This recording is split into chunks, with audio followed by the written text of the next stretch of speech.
ಅನಂತಾಡಿ ಗ್ರಾಮ ಪಂಚಾಯತ್ ಅಧ್ಯಕ್ಷ ಗಣೇಶ್ ಪೂಜಾರಿ ಅವರ ಮೇಲೆ ನಡೆದ ಅಮಾನವೀಯ ರೀತಿಯ ಹಲ್ಲೆಯನ್ನು ಖಂಡಿಸುತ್ತೇವೆ. ಇದೊಂದು ರಾಜಕೀಯ ಪ್ರೇರಿತ ಕೃತ್ಯವಾಗಿದ್ದು ವಿಕೃತಿ ಮನಸ್ಸು ಹೊಂದಿರುವ ಕಾಂಗ್ರೆಸ್ಸಿಗರ ಕೆಲಸದಿಂದ ನಾಗರಿಕರು ತಲೆ ತಗ್ಗಿಸುವಂತೆ ಮಾಡಿದೆ ಎಂದು ಅನಂತಾಡಿ ಗ್ರಾಮ ಪಂಚಾಯತ್ ಮಾಜಿ ಅಧ್ಯಕ್ಷ ಸನತ್ ಕುಮಾರ್ ಸುದ್ದಿಗೋಷ್ಠಿಯಲ್ಲಿ ಆರೋಪ ಮಾಡಿದ್ದಾರೆ.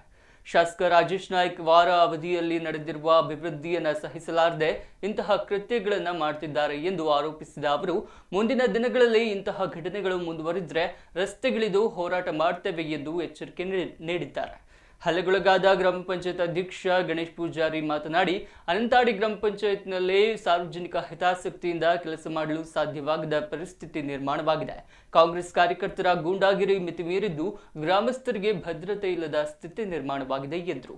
ಗ್ರಾಮ ಪಂಚಾಯತ್ ಉಪಾಧ್ಯಕ್ಷ ಕುಸುಮಾಧರ್ ಗೌಡ, ಬೂತ್ ಅಧ್ಯಕ್ಷ ಮಹಾಬಲ್ ಪೂಜಾರಿ, ಸಂಚಾಲಕ ನಾಗೇಶ್ ಭಂಡಾರಿ ಉಪಸ್ಥಿತರಿದ್ದರು.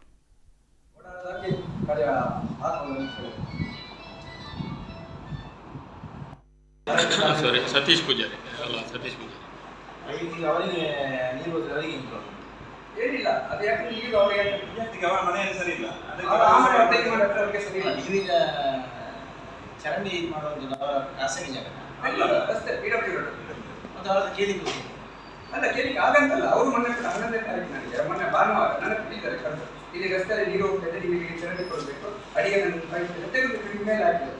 ಆವಾಗ ಅದನ್ನು ತರ್ತಿತ್ತು ನಾನು ಅವರು ಎಲ್ಲಿ ಹೊರಗೆ ಬನ್ನಿ ನೋಡಿ, ನೀವೇ ಎಲ್ಲಿಗೆ ಹೋಗ್ತಿದ್ದೆ ಮಾಡಿಕೊಡೋಣ ಅಂತ. ಅಲ್ಲಿಗೆ ಅದು ನಮ್ಮ ಪಂಚಾಯತ್ ಬಂದು ಪದವಿ ಕೊಟ್ಟು ರಸ್ತೆ ಪೂಜೆ. ಈಗ ನೀವು ಅದ ಕೆಲಸವನ್ನು ಮಾಡದಿದ್ರೆ ಆ ಜನ ಕೇಂದ್ರೀಯ ಜಾಗ ಆಗುದಿಲ್ಲ.